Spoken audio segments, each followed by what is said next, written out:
Now, there are roughly 101 reasons a man can end up blindfolded and hog-tied in the trunk of a car. Believe me, I've tried them all.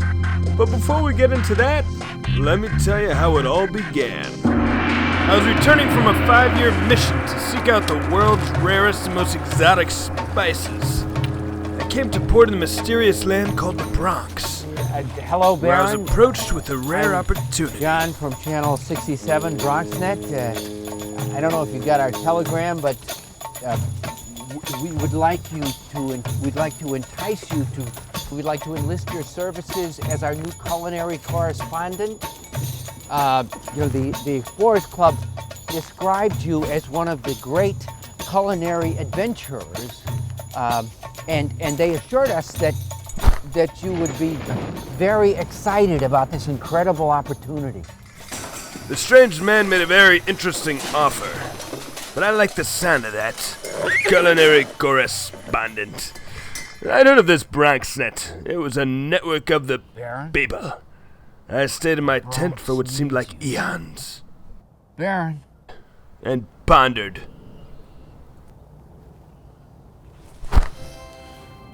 I'll do it. I'll tell you why. Why? I've traveled the 7 seas. And I've seen the great chefs of the world weep like children as they wax poetic about the very land upon which we stand. I will lead a culinary crusade, the likes of which this city has never seen. For no other borough can lay claim to what we have right here. What's that? Bronx Flavor.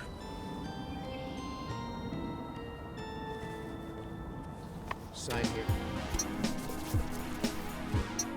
Over the next 6 months, I applied my abilities as a coiffeur of culinary consciousness to unlock the flavorful secrets of the Bronx. And if there's one thing I've learned, it's that the food is most honest and fulfilling in what most would call the culinary underworld. Carnival-esque Coochie Fritos, bulletproof fish fries, and neon splash chimney trucks are just a few of the temples of flavor that I found on the other side of the culinary tracks.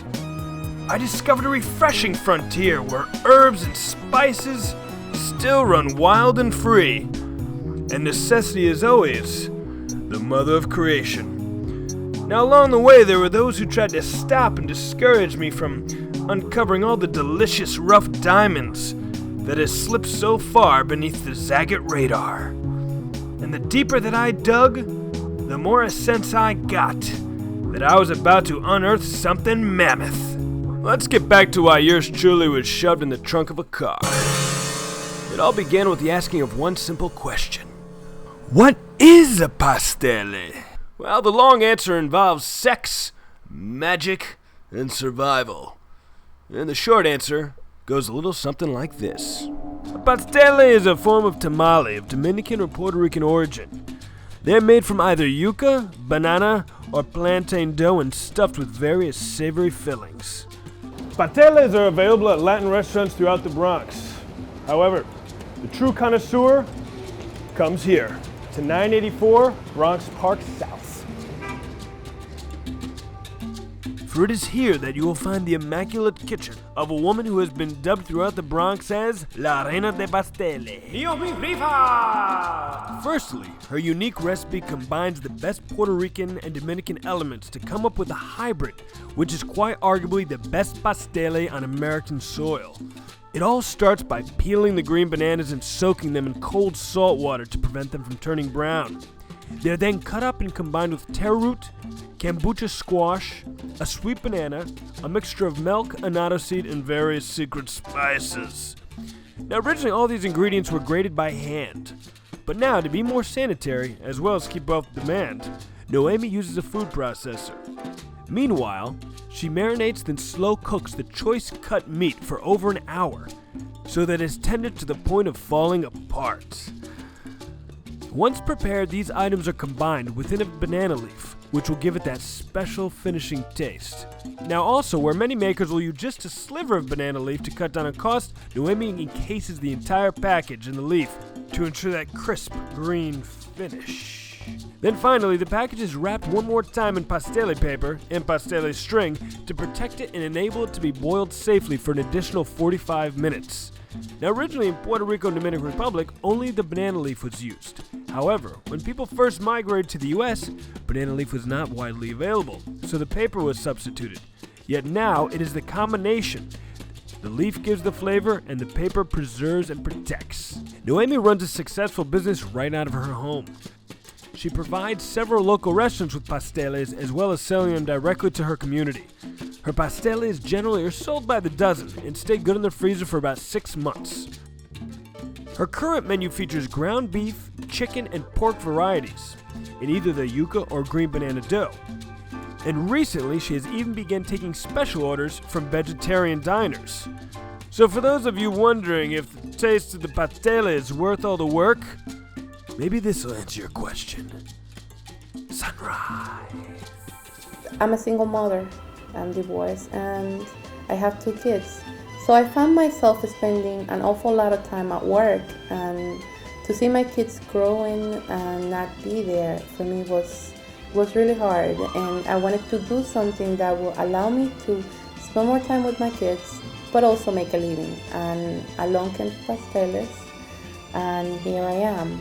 I would like to, in the future, open a Pasteles restaurant where we're going to specialize in pasteles. Any kind of pasteles that you want to get, you can get with any kind of filling.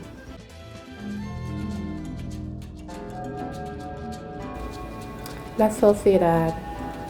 You gotta watch them. Yes. It's a group of pasteles making women that they're not really nice. At that point, I knew I had a responsibility as a non-award-winning journalist to uncover this La Sociedad. I owed it to Noemi and all the other good, honest pastele makers out there.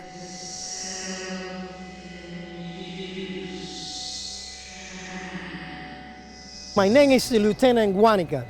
I'm from the task force of pasteles. You know, we try to make investigation against the Sociedad. God, I was so scared for my life and my family. They tell me no one leaves the La Sociedad. They told me if I stop making pasteles, they will get me and my family and my poor dog. If you have a business, forget it. They're going to put down your business. You need to accept everything they want, you know? Why did you offer to give the La Sociedad los pasteles? I had to make a living.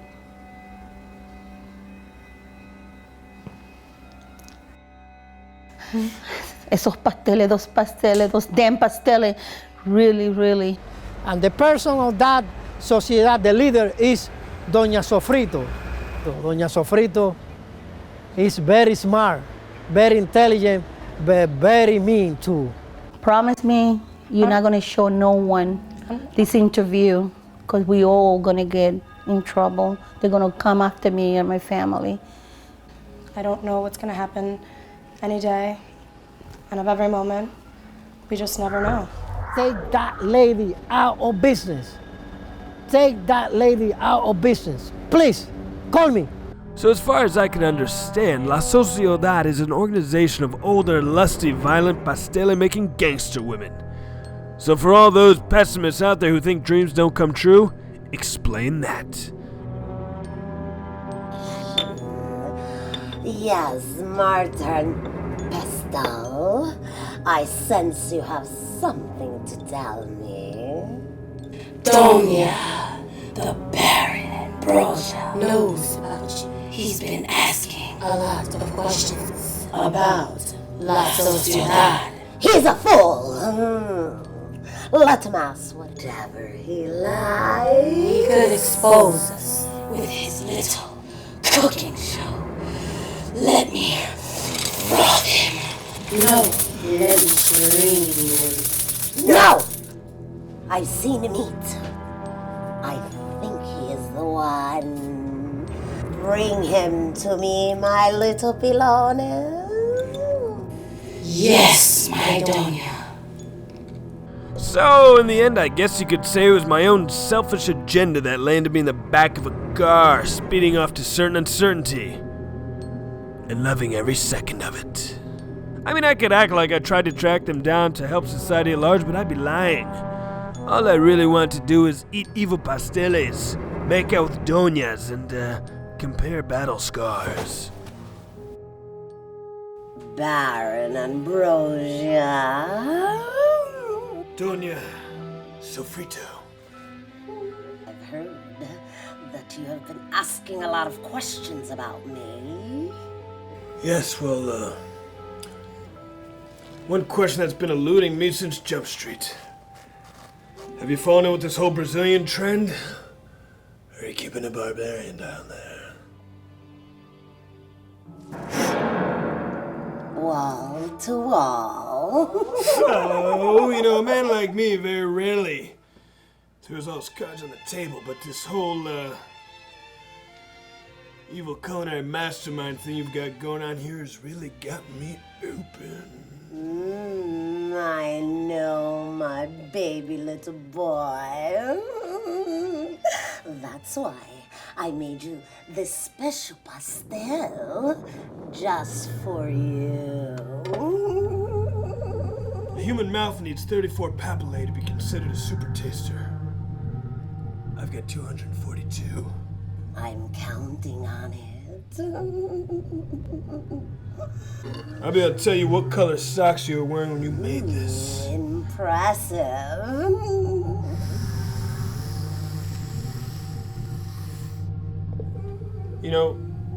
Strangely enough, this actually smells like a collection of very poisonous herbs.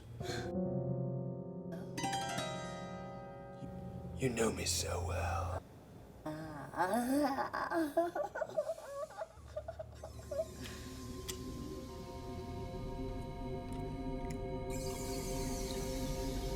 It tastes like, no, it tastes like,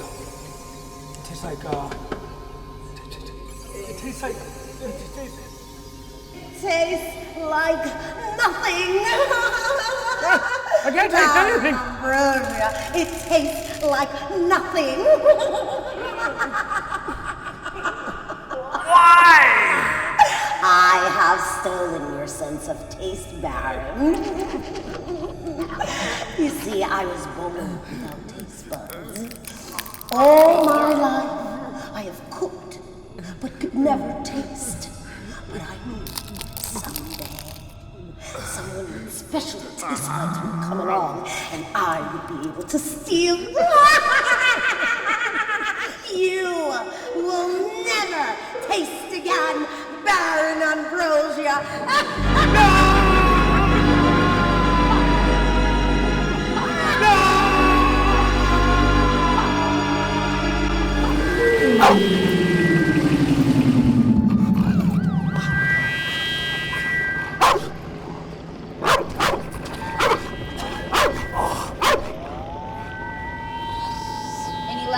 Baron Ambrosia?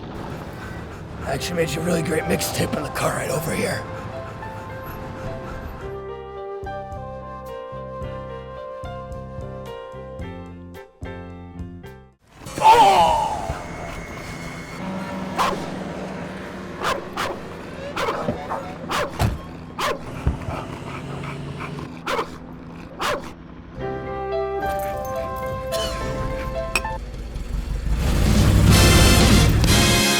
Well, at least it wasn't raining.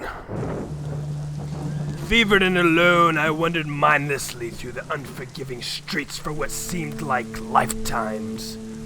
How could I have been such a fool? I had finally received my comeuppance for a lifetime of culinary debauchery. And in the end, it had cost me everything. I grew weaker as I could feel Doña Sofrito, squandering my gift in some twisted orgy of gastronomical squalor. Radishes, jelly beans, and pudding. Cursed that wretched, ghastly ogre. It was pure instinct alone that carried my limp, decrepit frame to the one person who could help me. Mom! The only one I Mom! could trust. The Baron! Mambo Rose.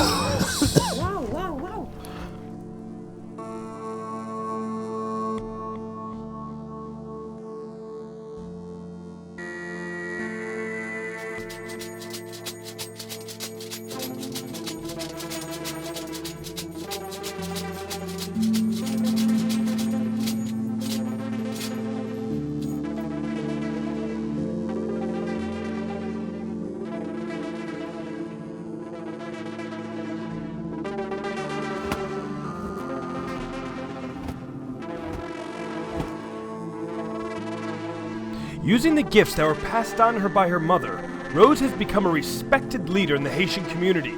As a mambo, she performs and preserves the rituals and songs of the magnificent and complex Vodou tradition. It is also her responsibility to maintain the relationship between her community and the powerful spirits known as Loa. The spirit will often possess Rose's body so that it may offer advice or give healing to those in need.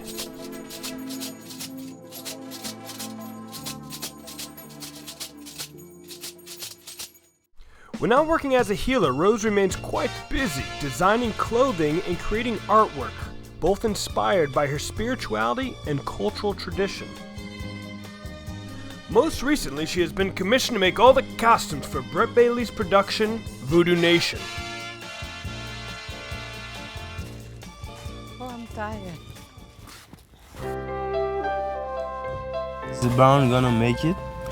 He gonna leave. But if you want to work, he said, but we have to make a special party. Very special. Special party. Very special. A big party. The creation of a traditional Haitian patty begins by making the dough. Parsley and various spices are stirred into the flour to give the dough a signature taste and color. If the patty is expected to kickstart sleeping taste buds, a very special pepper must be used. The sacred pepper is cut up into a pound of ground beef, which is subsequently browned. At this juncture, feel free to add any other spices or vegetables to suit your own personal penchants.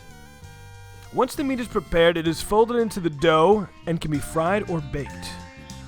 But let's be honest with ourselves here, folks. Sizzle sells. Now, while my patty is cooling, let's see if we can't unlock some of the world's great mysteries. So, what makes the difference in Vodou? When you go to church, you pray. You can't see God. You understand? Even the priest, he can't see God. But when you come to Vodou, you can speak to the spirit. You understand? When the spirit comes, you can talk to him. You can ask questions. So that makes the difference. So in the Vodou community, I heal people. When people is sick, they come in my temple. I heal them. And I make canzo, I do canzo, luck, good luck for people, everything good. In Hollywood, they take the worst part. It's not only in Vodou.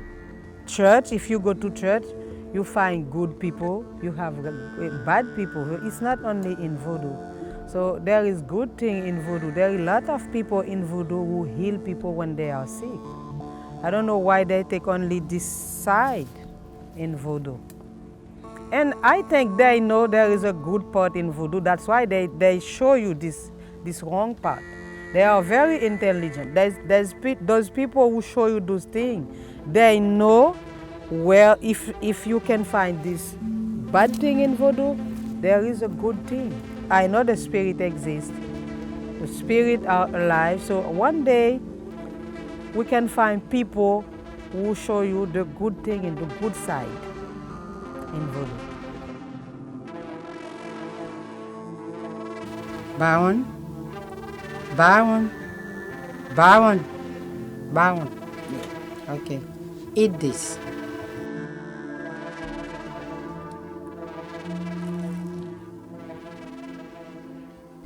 At first, I taste nothing, but then suddenly, a sea of electricity begins to build in my toes and quickly climbs over my entire body. Until... sweet Ambrosia release! I can taste! Luckily, Donya only took some of my taste buds. The rest were able to grow back like a lizard's tail. Except I can't wag them when I'm excited. But most importantly, it would take a little practice if I was to get them back in proper working order.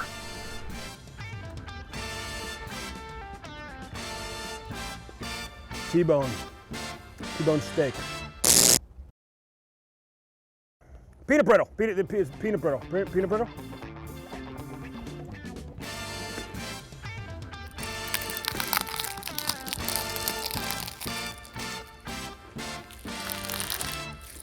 Gummy bear? No. Gummy bear? No.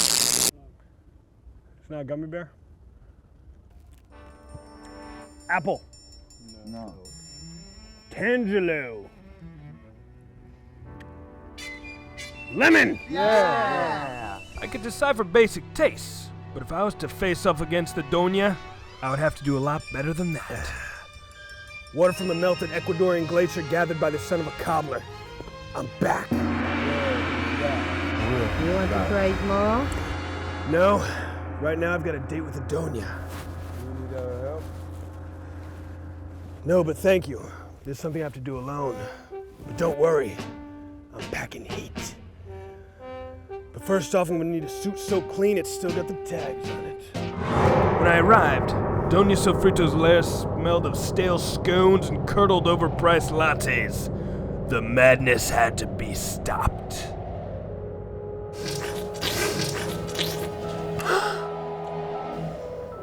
Green Anjou.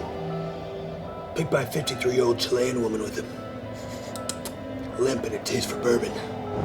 Baron Ambrosia, I thought you were... Tasteless. Turns out I got more than enough to go around, baby. But we're way past that, aren't we? Martyr! Pastel! Where are my pilonas? They're over at my place right now. Listening to a rare CC Peniston been poured on the hi-fi. Mashing me up some mofongo. Look, baby. I just came by to tell you what a shame it would be if, you never got a chance to taste my top secret fried pepper sauce. Handcrafted to elicit the most intense ambrosia response from my taste buds. Your taste buds. Our taste buds. Give me that!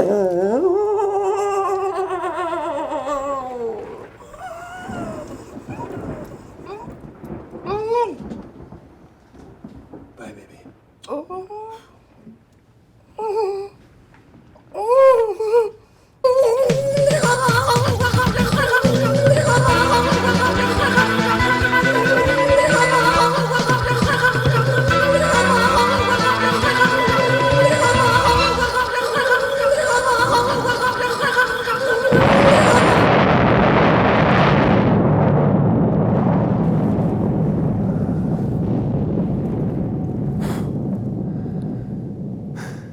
Just because you got the tools doesn't mean you can handle the funk. The agony of flavor can cut deep. But sometimes all the medicine we need is right here, in our own community. From Noemi's silky pasteles to Rose's gentle healing and pepper-packed patties. It's all here. Flavorful, exciting, spicy, and new. It's Baron Ambrosia, helping to bring out the Bronx flavor in you.